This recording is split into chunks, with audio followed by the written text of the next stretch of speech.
Bonjour, bienvenue pour ce culte cathare du mois d'août. Comme d'habitude, nous allons commencer par un Père Saint que nous disons ensemble. Père Saint, Dieu légitime des bons esprits, qui n'a jamais trompé ni menti, ni erré, ni hésité, par peur à venir trouver la mort dans le monde du Dieu étranger, car nous ne sommes pas du monde et le monde n'est pas de nous, donne-nous de connaître ce que tu connais et d'aimer ce que tu aimes. Amen. Le prêche d'aujourd'hui est intitulé « Le chercheur et le cherchant ». Le chercheur. Quand on découvre le catharisme, et à supposer que cela nous interpelle, on commence logiquement par étudier les auteurs qui en ont parlé afin de disposer d'un ensemble de savoirs susceptibles de satisfaire notre curiosité. J'en vois beaucoup qui n'ont pas dépassé ce stade et qui se sont constitués un socle de savoir dont la qualité est très variable selon les sources consultées. Si cette entrée en matière éveille en eux l'envie d'approfondir ces savoirs initiaux, le découvreur va s'apercevoir qu'en matière de catharisme, il y a, comme on dit, à boire et à manger. En effet, les recherches en ce domaine n'ont quasiment jamais cessé depuis le XVIIIe siècle. Notre curieux va donc devoir essayer de trier le bon grain de l'ivraie ou de choisir de baisser les bras devant l'ampleur de la tâche à accomplir. Nous sommes tous des chercheurs. Quand nous découvrons un sujet qui semble intéressant, nous commettons tous la même erreur, à savoir l'étudier de la façon la plus efficace possible pour s'en faire une idée précise. Cette phase de notre recherche fait de nous des chercheurs, mais cette activité va être de durée et de qualité variable selon la motivation que l'on mettra dans notre étude.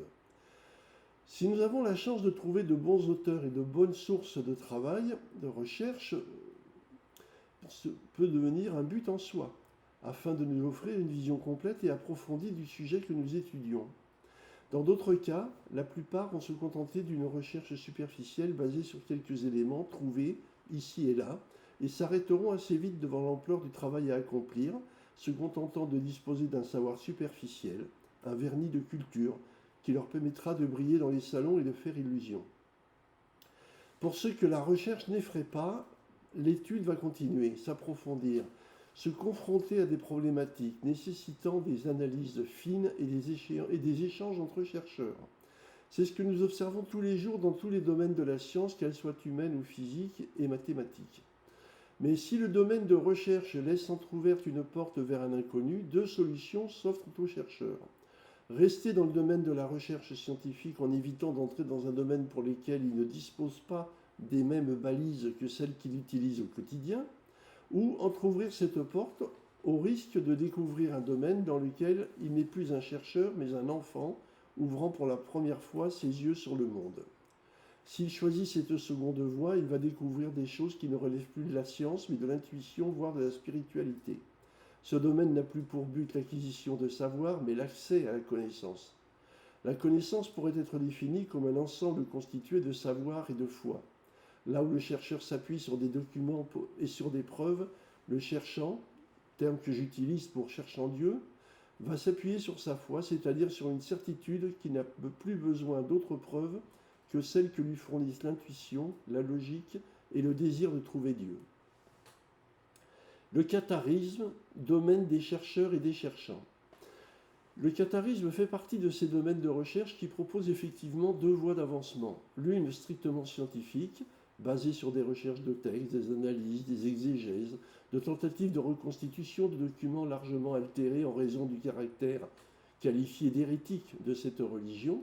L'autre plus intuitive, visant à comprendre comment des bons hommes disposant déjà d'une religion officielle bien installée ont ressenti le besoin de la comprendre différemment de la multitude et de revenir aux origines de cette religion générale pour s'apercevoir qu'en fait, elle avait pris un visage qui l'avait altéré, mais qu'il était possible de revenir dans le droit fil du message initial. C'est pourquoi l'intérêt pour le catharisme impose à chacun d'être d'abord un chercheur scientifique, de façon à naviguer dans une forêt vierge pleine de pièges et où les chemins sécurisés sont largement masqués par la végétation. Nous sommes tous des chercheurs avant toute autre démarche, car contrairement au catholicisme, le catharisme exige de nous d'avancer les yeux ouverts et de ne pas être le charbonnier du dicton qui croit sans savoir. Une fois ce travail accompli, l'étudiant en catharisme va devoir s'interroger sur ce qu'il veut faire de ce savoir. Pour cela, il va devoir déterminer sa position intellectuelle et spirituelle personnelle vis-à-vis de ce qu'il vient d'apprendre. Est-il simplement ému et sympathisant de ces pauvres personnes du Moyen Âge qui ont vécu tant de vicissitudes? Ou bien pense-t-il que le choix éminemment dangereux et difficile qu'ils ont fait était porté par des éléments de vérité que lui-même reconnaît comme valables? C'est arrivé à la croisée de ce chemin que le chercheur décidera de demeurer chercheur ou bien envisager de devenir cherchant. Ce choix ne peut se faire que si l'on n'est pas intimement imprégné de la philosophie et de la spiritualité cathare. Dans ce cas, il vaut mieux demeurer un chercheur qui sera souvent de qualité pour la bonne raison que son travail sera relativement peu reconnu. Il sera néanmoins très utile pour l'ensemble de la communauté qui souhaite mieux connaître le sujet traité.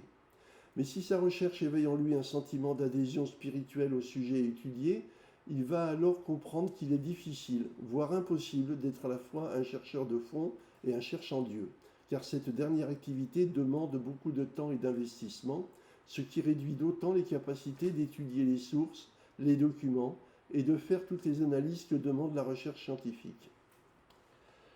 Le cherchant Dieu. On observe de nos jours que beaucoup de personnes qui se réclament d'un courant spirituel ou même qui considèrent en faire intégralement partie sont en fait plus proches du statut de sympathisant que de celui de croyant. En effet, se dire croyant d'une religion revient à considérer que l'on accepte la doctrine de cette religion dans sa totalité. J'avais évoqué cela dans un travail précédent pour lequel j'avais utilisé des analogies avec un restaurant où certains mangent à la carte et d'autres au menu.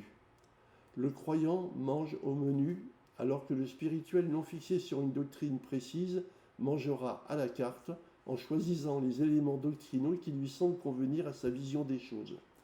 Le premier peut légitimement s'attribuer le titre correspondant à la religion qu'il a rejointe intégralement, alors que le second devra à son honnêteté intellectuelle de se déclarer simplement sympathisant ou spirituel non rattaché, ce que l'on appelle habituellement agnostique.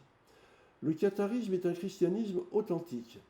Dans le catharisme, ses particularités sont encore plus prégnantes que dans d'autres religions chrétiennes. En effet, le catharisme est un christianisme authentique, ce qui veut dire qu'il considère que le christianisme d'origine est le seul valable. C'est ainsi que les cathares mettent en avant le seul commandement de Christ, « Aimez-vous les uns les autres comme je vous ai aimés ». De la même façon, les cathares n'ont pas cédé aux tentations des catholiques en termes d'organisation de leur Église, avec un système hiérarchique et tout un tas de rituels et de sacrements qui n'existaient pas initialement. Ceci étant posé, le catharisme d'aujourd'hui ne peut en aucune façon renier le catharisme médiéval qui lui-même suivait fidèlement le catharisme des premiers siècles. Les seules adaptations qui sont acceptables, comme elles l'ont toujours été, sont celles qui permettent d'adapter les pratiques quotidiennes en fonction des connaissances scientifiques d'aujourd'hui qui n'avaient pas cours à l'époque où elles ont été instaurées. C'est ainsi que nous reconnaissons aujourd'hui le poisson comme étant un animal et non un végétal, ce qui implique que nous ne pouvons pas en manger, contrairement à ce que faisaient nos prédécesseurs. Par conséquent, si un sympathisant ressent en lui l'émergence de la foi cathare, il lui faut s'interroger sur ce qu'il envisage de faire plus tard. Soit cet appel spirituel lui semble encore trop faible pour lui permettre de surmonter les contraintes que la vie quotidienne va mettre devant lui, auquel cas il devra se considérer comme un sympathisant, capable ponctuellement d'adapter certains éléments doctrinaux à sa morale personnelle. Bien entendu, il ne pourra pas se déclarer croyant cathare à ce niveau. Soit l'appel spirituel est si fort que ce sympathisant ne peut plus envisager son avenir que dans l'avancement au sein de cette foi, dans le cadre de la religion qui existe aujourd'hui. Alors il va chercher à approfondir sa compréhension spirituelle des éléments doctrinaux, même si certains lui seront encore difficiles à mettre en œuvre pour un tas de raisons qui peuvent relever tant de sa capacité intellectuelle à les intégrer à sa propre morale, mais avec l'intention à terme de surmonter ces écueils momentanés. Alors il pourra se considérer comme croyant cathare et se rapprocher de personnes qui, comme lui, sont en situation d'avancement et qui peut-être pour certaines lui sembleront plus avancées que lui, donc pourquoi pas aptes à le soutenir dans son propre avancement. Le cheminement cathare se fait sur deux niveaux. Comme nous l'avons découvert dans nos recherches sur le Moyen-Âge, nous savons que les cathares ne prétendaient pas détenir une quelconque vérité par eux-mêmes. Ainsi, même au sein des communautés de vie évangélique, même de la part des évêques, des diacres ou des anciens, Nul ne pouvait prétendre décider si telle ou telle personne était à même d'être considérée comme croyante ou de recevoir la consolation. En fait, le processus se faisait toujours dans le sens inverse. C'est le croyant qui va demander à une communauté de vie évangélique de bien vouloir l'accueillir pour un noviciat, et qui, au fil de sa formation et de son avancement spirituel, viendra un jour informer son ancien, le diacre ou l'évêque, qu'il pense avoir reçu la consolation spirituelle de la part du Saint-Esprit, seule entité apte à délivrer ce sacrement, comme nous le voyons très bien dans les Actes des Apôtres. Alors la communauté s'interrogera pour définir si le demandeur présente les signes les plus clairs possibles de la réalité de cette affirmation.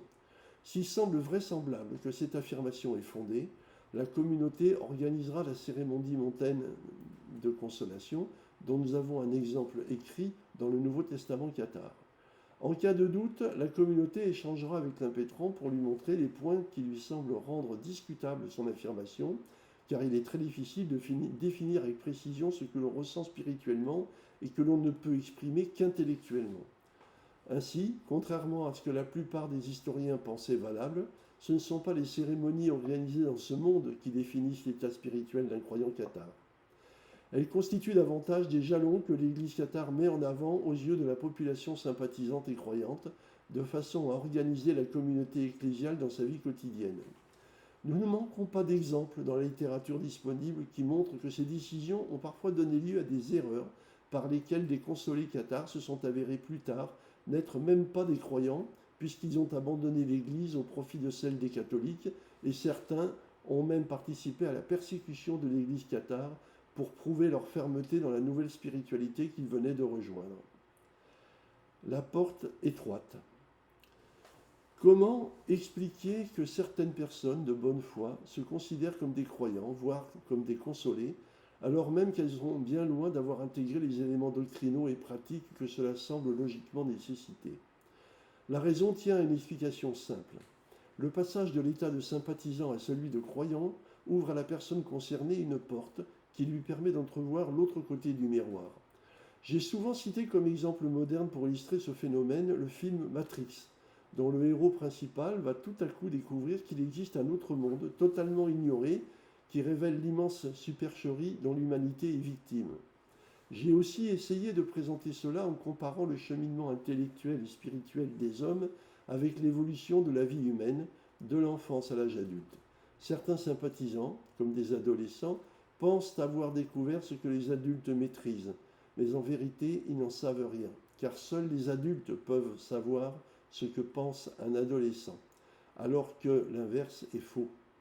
Et nous savons tous très bien qu'il est très difficile de le faire admettre à un adolescent qui prend cela comme une volonté de l'empêcher de grandir et d'accéder à ce qui est pour lui une sorte de Graal, à savoir les options accessibles aux seuls adultes.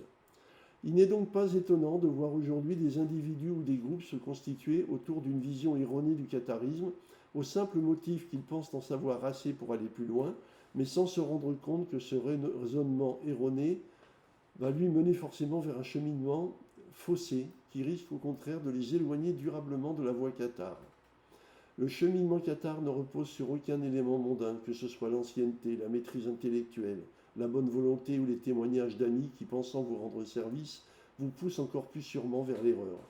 La seule chose que l'on peut faire pour ces gens, c'est d'essayer de leur expliquer les ressorts du cheminement spirituel, tout en acceptant que nous ne serons certainement pas crus, car considérés comme un rejet et non comme une aide réellement amicale et bienveillante. Dès lors, il ne sera pas possible de les empêcher de continuer dans ce cheminement erroné, même si l'on espère qu'un jour ils en prendront conscience et reviendront vers un fonctionnement beaucoup plus traditionnel, car ces éléments d'avancement n'ont pas été mis en place par les cathares médiévaux de façon superficielle et erronée. Je suis désolé de terminer sur une note qui peut sembler pessimiste à certains, mais il faut toujours conserver à l'esprit cette phrase attribuée à Christ. Il y aura de nombreux appelés, mais peu d'élus. Pour terminer, je dirais seul un pater. Père Tout-Puissant, principe des esprits saints, ta volonté agit sur tout le bien. Ton Saint-Esprit nous guide comme il te plaît pour que ta grâce puisse nous être accordée. Donne-nous de chaque jour la nourriture que ta parole et ton amour procurent. Remets-nous nos fautes et nos manquements comme pour nos frères nous en faisons autant. et soutiens-nous dans les difficultés afin de nous délivrer du mauvais. Amen. Je vous remercie de votre attention et je vous donne rendez-vous le mois prochain. Au revoir.